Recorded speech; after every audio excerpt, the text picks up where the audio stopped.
Il y a un message aujourd'hui avec ton nom écrit dessus. Pas au stylo mais au sang précieux versé pour toi. Pas sur du papier mais sur les pages invisibles de ton destin. Dieu sait, il sait ce que tu ne dis à personne. Il voit les larmes que tu retiens avant de dormir. Il entend les questions que tu n'oses même pas formuler. Et il m'a demandé de te dire ceci. Ne baisse pas les bras. Ce que tu traverses a un sens. Je suis en train de tisser dans l'invisible ce que tu pleures dans le visible. Si tu as le cœur lourd, continue à lire.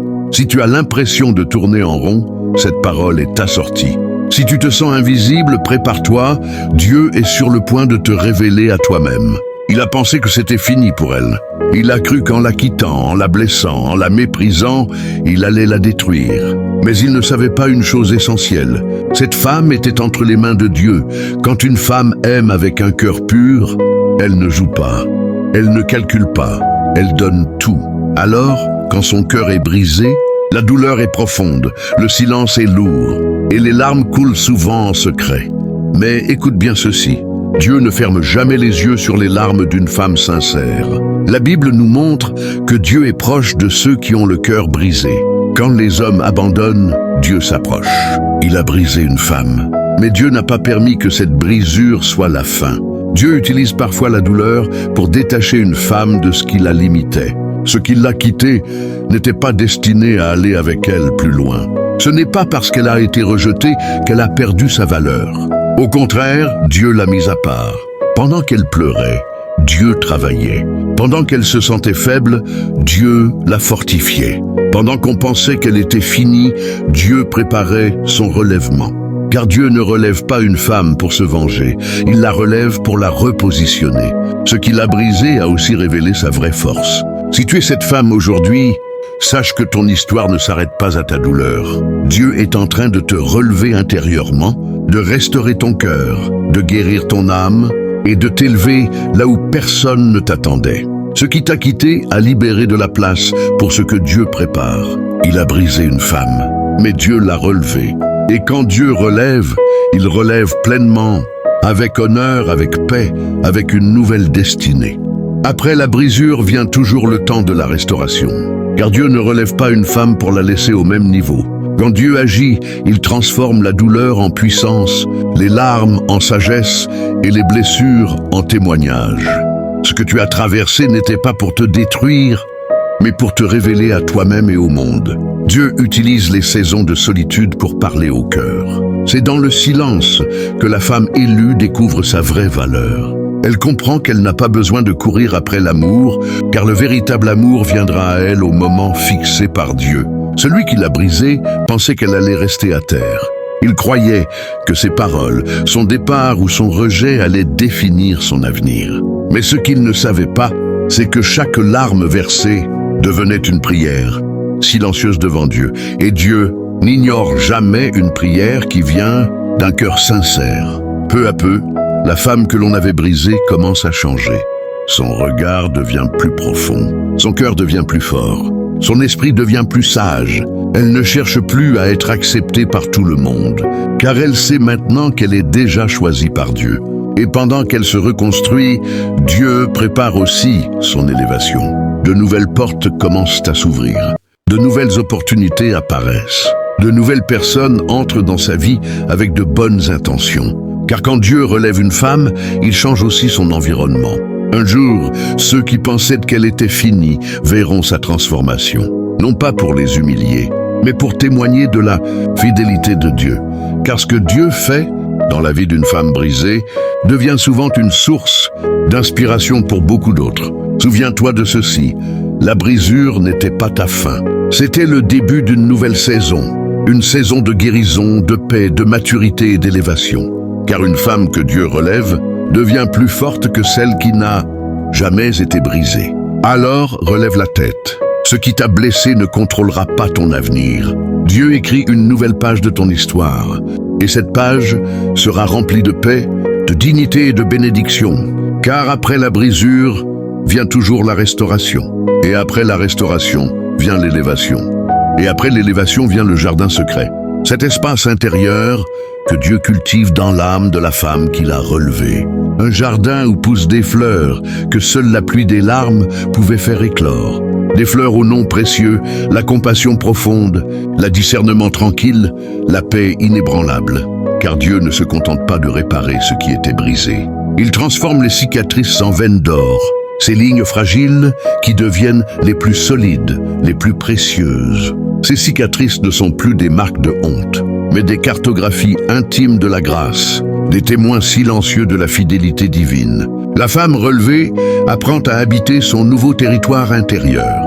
Elle découvre qu'elle n'est plus cette personne qui cherchait désespérément l'approbation dans le regard des autres.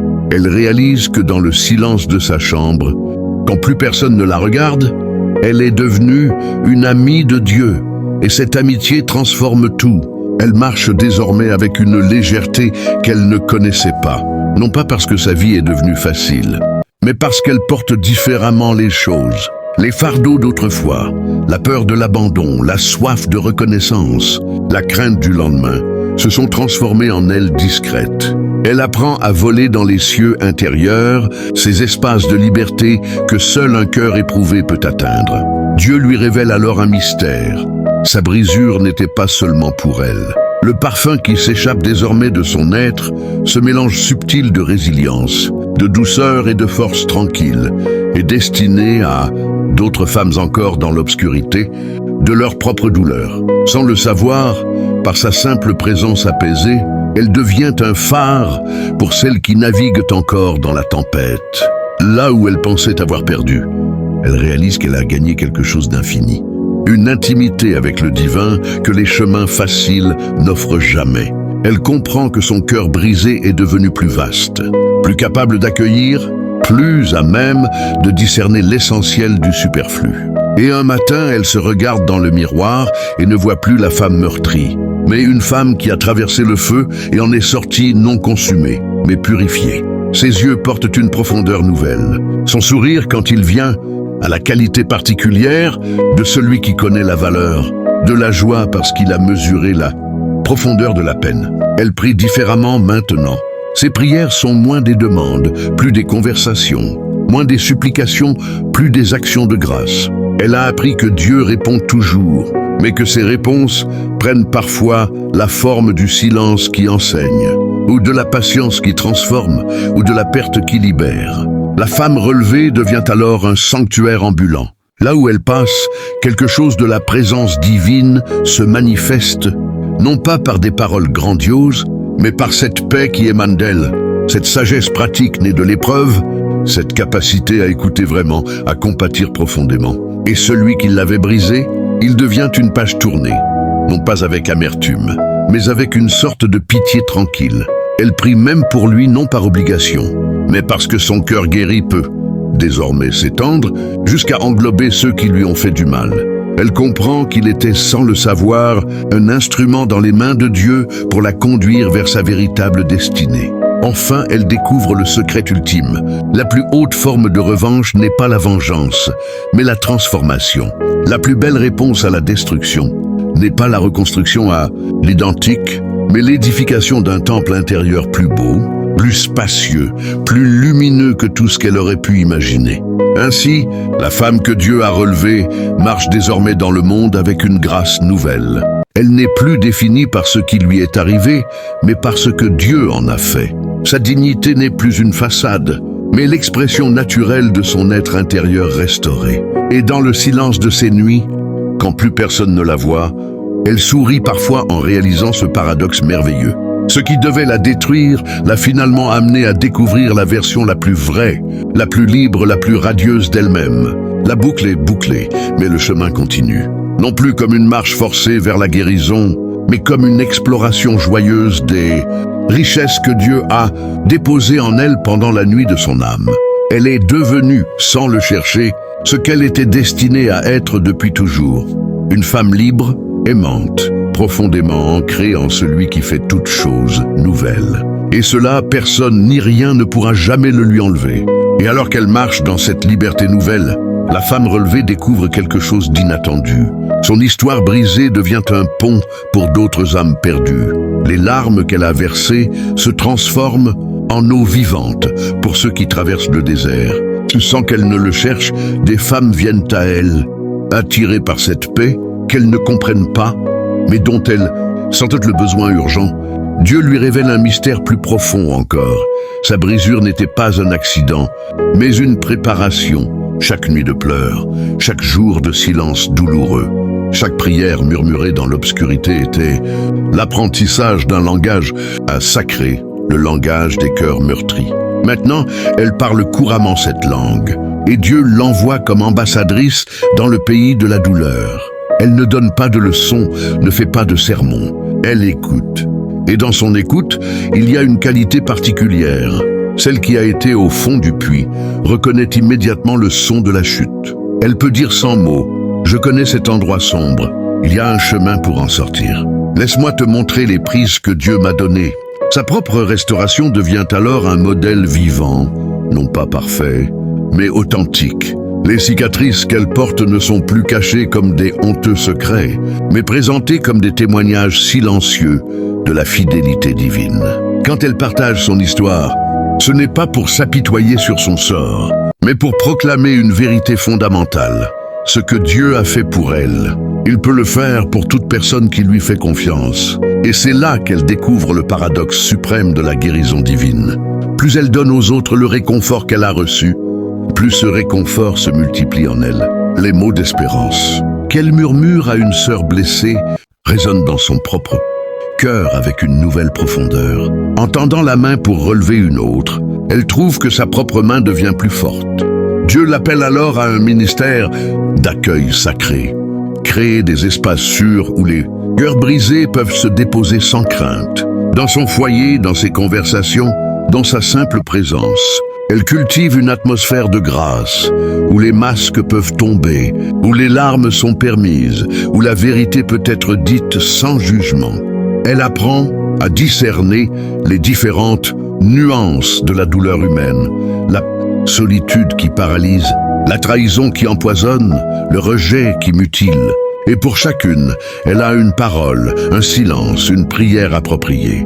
Non pas parce qu'elle a toutes les réponses, mais parce qu'elle connaît celui qui est la réponse à toutes les questions du cœur. Des femmes commencent à trouver la guérison simplement en étant près d'elle.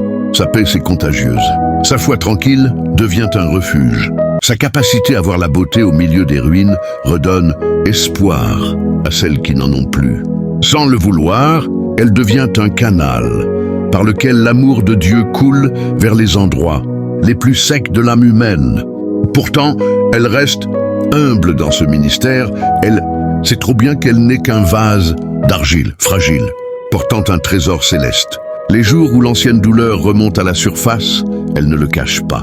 Elle montre que la guérison n'est pas l'absence de souvenirs douloureux, mais la capacité de les porter sans qu'ils vous définissent. Et Dieu continue à l'étonner. Les parties d'elle-même qu'elle croyait irrémédiablement endommagées deviennent précisément ses plus grands atouts.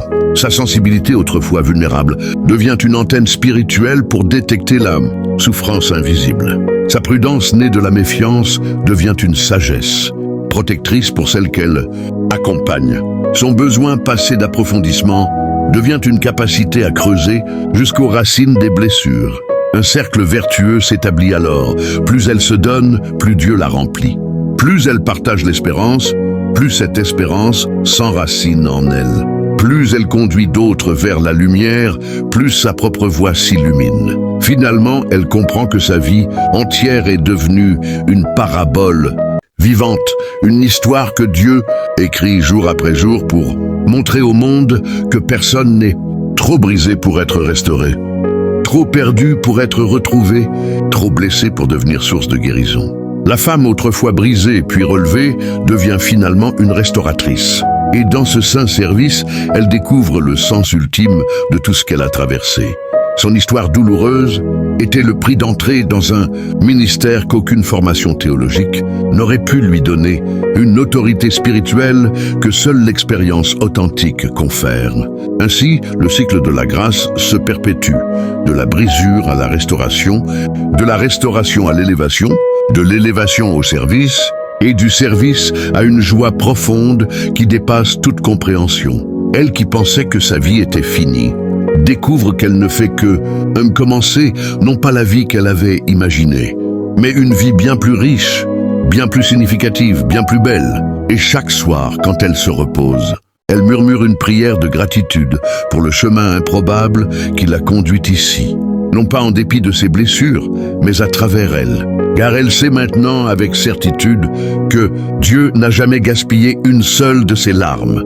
Chacune avait un but, chacune contribuait à faire d'elle la femme qu'elle est devenue. Une oasis dans le désert humain, un phare dans la nuit émotionnelle, un témoin vivant que la plus grande gloire de Dieu se manifeste souvent dans les vases les plus fêlés. Sa vie déclare désormais cette vérité éternelle.